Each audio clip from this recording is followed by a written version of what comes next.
एक बात ध्यान रखना भैया, कभी कोई बुरा आदमी फलता फूलता दिखाई दे तो ये समझना कि जाके पहले के कहूं काम आ रहे हैं। कभी कभी लोग घबरा जाते हैं कि बताओ जी इतना बुरा कर्म कर रहे हो तो जी तो बड़े रहो है। जब तक तेरे पाप को आवत नहीं करार, तब तक तेरे माफ हैं, चाहे अवगुण करो हजार। हैं अभी तो पहले को बोयो काट रहो है, ज्यादा ना अब के बोये को नंबर आवेगो तादा ना पतो चल जाएगी। अजामिल का पहला शुभ कर्म जो किया था उसके फलस्वरूप, क्योंकि शुभ कर्म का फल है संतों का दर्शन, पुण्य पुंज बिनु मिलहि न संता। संत मिल गए और वो अंतिम में ये कह गए कि अपने बेटे का नाम नारायण रख लेना, यही हमारी दक्षिणा है।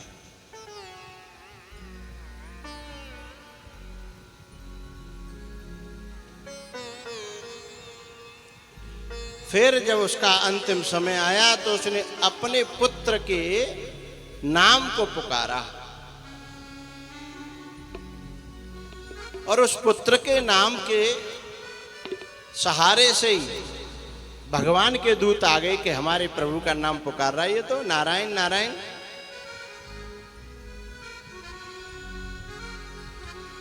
यमराज के दूतों को पीट कूट करके भगा दिया और भी यमराज जी के पास पहुंचे, बोले आपने ये क्या किया, हमें ऐसी जगह क्यों भेजा। बोले वो पापी तो था लेकिन वो भगवान का नाम ले रहा था तो वहां फिर हमारा जाना उचित नहीं है। ये जो अजामिल है ना, जब बचा लिया भगवान के दूतों ने तो इसे अपनी बड़ी गिलानी हुई, क्योंकि इसने सोचा कि मैंने तो कुकर्म में कोई गलती कोई कमी नहीं छोड़ी, लेकिन तो भी भगवान के दूतों ने, भगवान की कृपा ने मुझे बचा लिया। उसी दिन से इसका दिमाग पलट गया। धिग्माम विगर्रितम सद्भिर दुष्कृतम कुलकज्जलम। धिक्कार है मुझे सद्भिर विगर्रितम, जो सज्जनों के द्वारा घृणास्पद मेरा जीवन चरित्र मैंने जिया, धिक्कार है मुझे।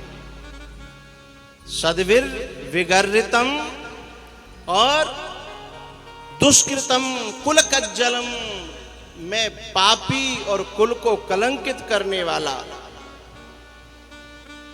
धिक्कार है मुझे। और उसी समय इसने घर परिवार का त्याग कर दिया और जाकर के हरिद्वार में, और इसने नियम बना लिया, क्योंकि ये व्याकरण पढ़ा हुआ था, पाणिनीय व्याकरण भी और निरुक्त व्याकरण भी, दोनों व्याकरण पढ़े थे। जो वेद मंत्र होते हैं उन्हें समझने के लिए निरुक्त व्याकरण की जरूरत पड़ती है, और पौराणिक जो श्लोक होते हैं उन्हें पढ़ने के लिए पाणिनीय व्याकरण की जरूरत पड़ती है। इसने दोनों पढ़े थे।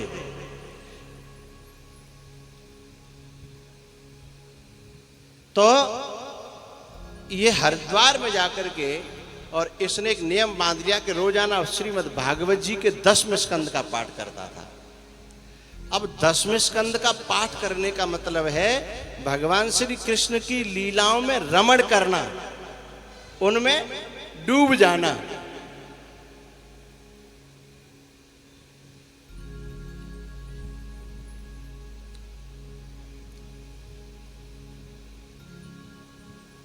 और फिर इसका कल्याण हुआ। तब सुखदेव जी ने कहा, परीक्षित घबराने की जरूरत नहीं है, भगवान के झूठा नाम लेने से भी इतना बड़ा पापी तर गया तो तुम उस नाम कीर्तन का, उस नाम के जाप का, उस नाम के गुणगान का सहारा लो, तो तुम्हें ये जितने ये यमराज के दूत हैं ना, निक्षते यम किंकरई, इनकी दम नहीं है कि तुम्हारी तरफ आंख उठा करके भी देख जाएं।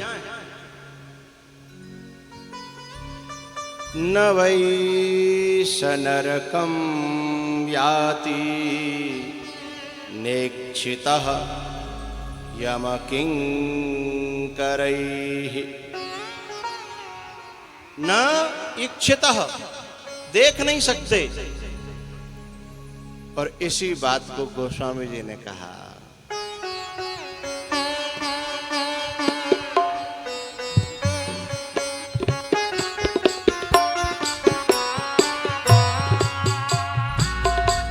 नाम लेत भव सिंधु सुखाई,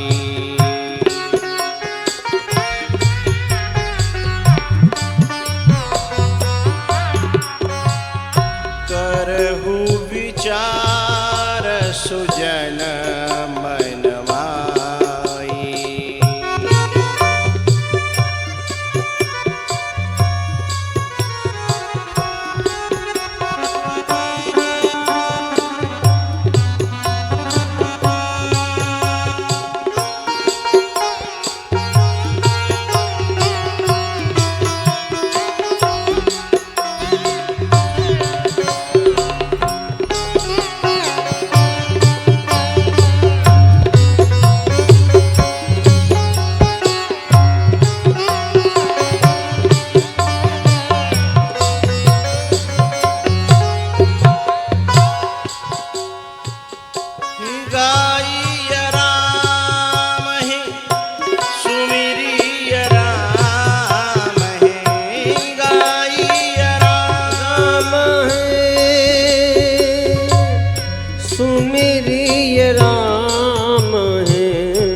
संतत सुनिय राम गुण ग्राम, संतत सुनिय राम गुण ग्राम। ये 3-4 बात क्यों कही तुलसी बाबा ने? यूं कहते रहते कि गाओ, यूं कहते थे बस बात बहुत ही भाई काऊ कोई गूंगा भयो तो चौपाई में बड़े अर्थ छुपे रहते हैं। कोई गूंगा भयो तो गावे लायक नहीं है तो सुमिरी राम ही।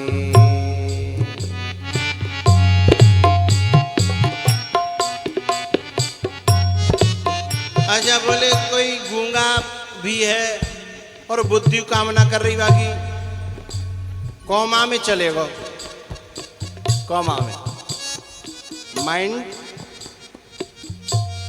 निष्क्रिय हो गया तो फिर संतत सुनिय राम गुण ग्राम है।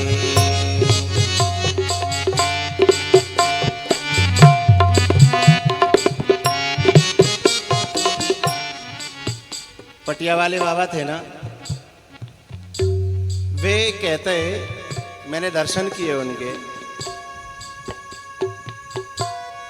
तो वे जब भी लोग आके बैठ जाते तो यदि कोई कथा वक्ता है तो कहते अच्छा ये बताओ ये फलानी चौपाई को अर्थ का है। कोई साधारण आदमी है तो कहते अरे भैया सीताराम बोलो, अरे भैया सीताराम बोलो।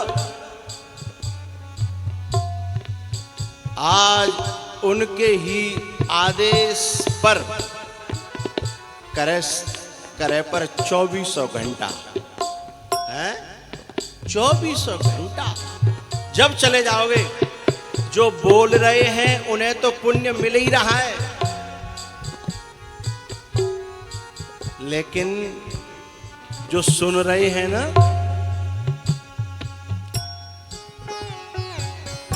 तो ये महापुरुष जानते थे इसलिए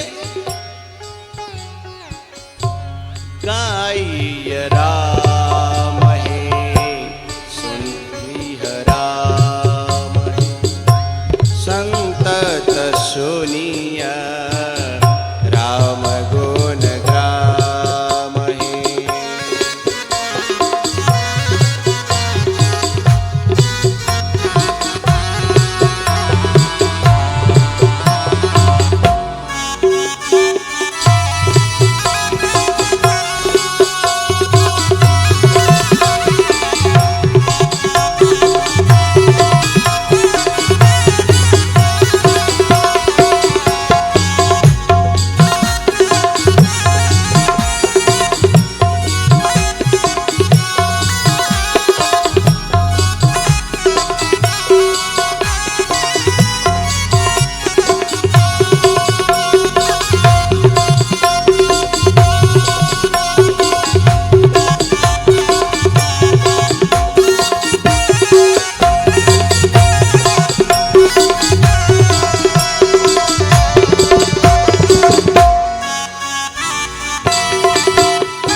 और भैया आप एक बात बताऊं, भगवान को नाम जपवे के लिए कोई तुम्हें कहू बंधन में बांधे तो डरपवे की जरूरत ना। कोई यूं कह के अरे तू कैसा भगवान को नाम ले रहे हो, ना नहावे ना धोवे हैं। भगवान के नाम में इतनी शक्ति है कि बिना नवे हुए को भी नवा हुआ बना देता है। हमारे पंडित जी हैं, अभी पूजा कराते होंगे, सबसे पहले क्या कहेंगे, 3 बार बोलो ओम विष्णु विष्णु विष्णु। क्यों बुलवाते हैं ये? इसीलिए बुलवाते हैं, पतो ना नहा के आए हो चाहे नहीं नहा के आए हो, है पवित्र तो हुआ जाओ। है नाम में स्वयं पवित्र करने की क्षमता है। बोले 3 बार बोलो ओम विष्णु विष्णु विष्णु, बस।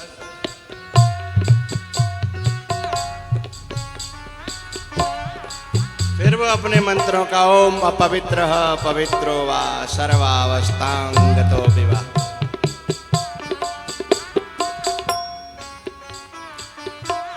एक आदमी कह रहा, क्यों रे खाटे पेटे का कर रहे हो जी, माला सटका रहे हो? अरे बोले भैया नाम जप कर रहा हूं। बोले खाट पे बैठ के? आदमी पे इतनी पाबंदी लगाते हैं कि नाम जप रहे हो तो ऐसे मत करे, वैसे मत करे, ऐसे मत करे, यूं मत करे, क्यों मत करे। लेकिन वो दूसरा बड़ा समझदार हो, मुरैना को माने यूं कहीं यूं बता, तू कहाँ बैठे कत्तो है? बोले हम तो कहूँ ना कत्तो। बोले तोते तो बढ़िया ही है, तोते तो लाख गुने बढ़िया है, कम से कम खाट पे तो है। हर अवस्था में नाम जप किया जा सकता है, हर अवस्था में। क्योंकि जिस समय प्राण छूटेंगे उस समय न जाने कौन सी अवस्था में हम हुए, तो क्या अपना नाम जप बंद कर देंगे हम? मानो हमारे हैजा है वो उल्टी दस्त है गई और उस अवस्था में प्राण निकलने की अवस्था हो गई, तो क्या हम नाम जप छोड़ देंगे? अरे नाम तो सबको पवित्र करने वाला है। अरे बुक ऐसा 2 कौड़ी को नाम है जागो के वो बता बिना नहाए जपे वे ही गड़बड़े हैरो हुए, तो वो का 2 कौड़ी को नाम है? फिर नाम सबको पवित्र करता है। और सुनो काऊ पे बोल वो नहीं आवे ना, तो जरूरी नहीं है कि भाई जितना, जैसे कभी कभी क्या होता, मैंने गुरु मंत्र लिया, बहुत सारे ज्यादा शिष्य इकट्ठे हो गए, गुरु जी ने सबको समझाया, इकट्ठे मंत्र दे दिया, अब बामे नहीं समझ पाए हम, तो जो दिक्कत है गई। ज्यादा घबराने की जरूरत नहीं है। उल्टा नाम जपा जग जान,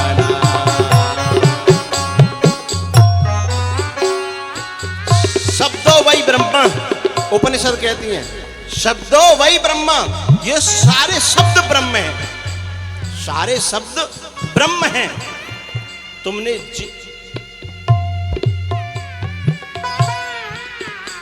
जिस शब्द को परमात्मा का नाम मान लिया, और सारे नाम परमात्मा के, कभी विष्णु सहस्त्र नाम पढ़ना, ऐसा कौन सा नाम है जो परमात्मा का नहीं है भाई?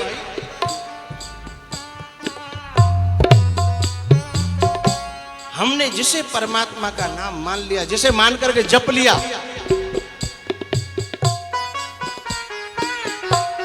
उल्टा नाम जप जग जाना, वाल्मीकि भये ब्रह्म समाना।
आप लोगों ने, जो ज्यादा बड़े बूढ़े उन्होंने देखा भी होगा, और जो नए नए बालक हैं उन्होंने सुना भी होगा।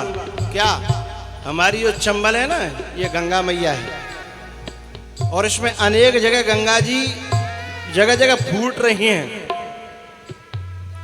इसका शुद्ध जो नाम है वो चरणावती है, और इसके तट पर ऐसे ऐसे सिद्ध संत रहते हैं कि उन्हें चंबल पार करने के लिए न तो स्टीमर की जरूरत, न नाव की जरूरत, पानी पर ही ऐसे चले जाते हैं जैसे किसी जमीन पर चल रहे हैं।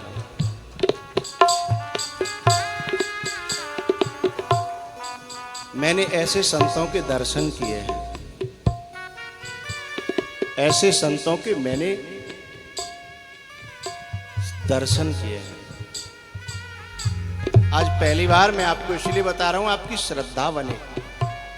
और सुनो, वे संत कहीं दूर नहीं, पेनाहाट से लेकर के मोरौली के बीच में।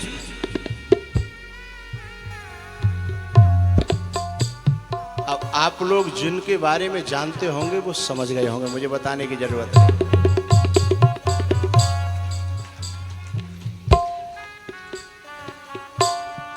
नौका की जरूरत नहीं, नाव की जरूरत नहीं। अरे यहां तक के नाव वाले भी डूबते देखे हैं, और ये तो बिना नाव के भी सीधे निकलते हैं।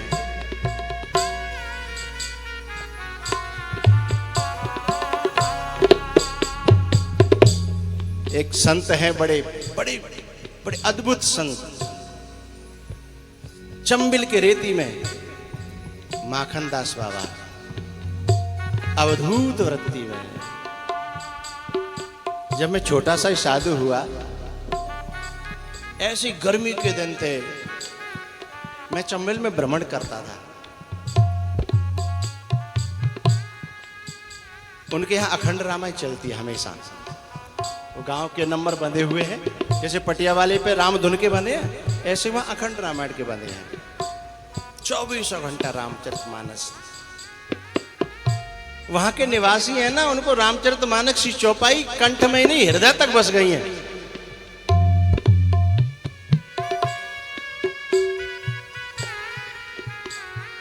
मैं एक बार वहां गया, चंबल में भ्रमण कर रहा था। एकदम मोते बोले, अरे भैया जिन्हें के सो लाला महात्मा है वो बोले ये हो जाए, ये तकुला। मैं उधर बैठ गया दूसरी जगह, ये तकुला हो जाए। मैं गया, मैंने माथा टेका। अरे तू महात्मा है वे लायक ना है लाला है? उनकी बड़ी मीठी भाषा, बड़ी प्यारी भाषा। लाला और तू ऐसी में डोल लो, बता कितनी धूप है, देखते रहो मोहरो लाल पड़ेगा है। अरे लइयो, कोई महात्मा को ना, अरे लइयो रोटी ला, भूखो होगा, या उम्र पे भूख ज्यादा लगते हैं। ऐसे टिक्कर ओ भैया, संतन के हाथ के तो एक ही के चारों लोग घूम जाए तो खबे नहीं है।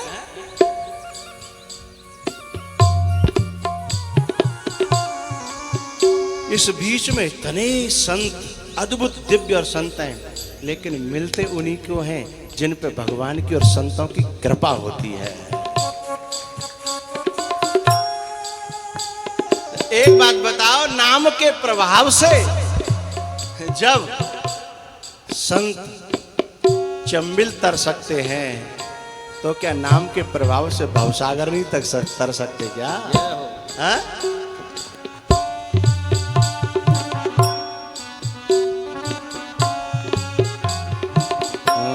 उतरहि नर भव सिंधु अपारा।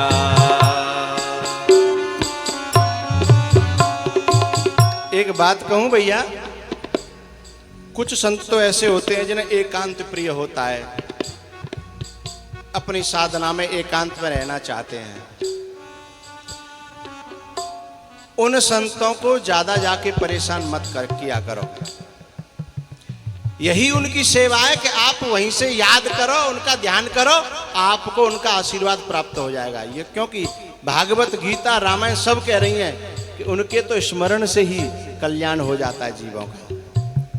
श्याम चिड़ैया दर्शन के लिए होती है, पंख उखाड़वे के लिए नहीं। हमारा तो इसी में सौभाग्य है कि हमारे आसपास इतने संत हैं, और जिनकी एकांत में नहीं, सबके साथ मिलने जुलने उठने बैठने की प्रवृत्तियां हैं, तो जब समय मिले ऐसे संतों के दर्शन करने जाया करो। समय को सदुपयोग होगा और उनको प्यार मिलेगा ना, और उनके हाथ के टिक्कर मिलेंगे ना, उनकी आश्रम की धूल मिलेगी ना। अरे सा बिना महत पाद रजोभिषेकम है।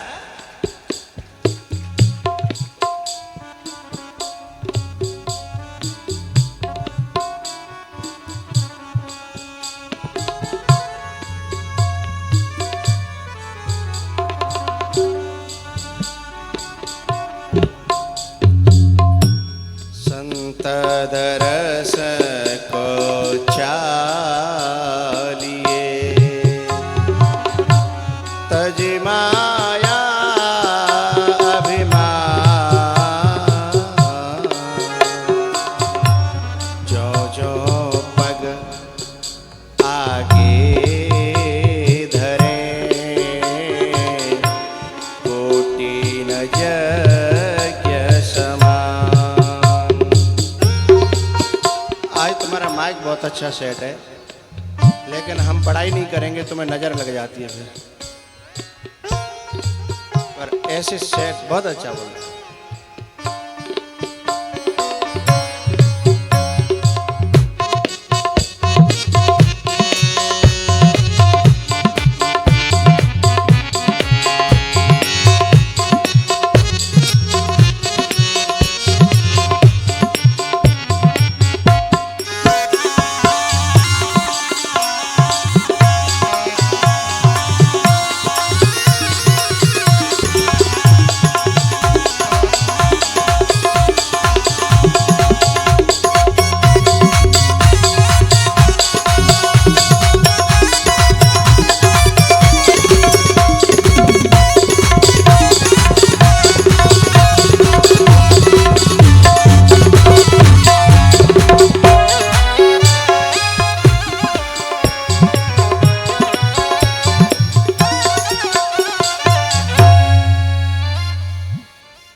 नारद जी ने युधिष्ठिर जी को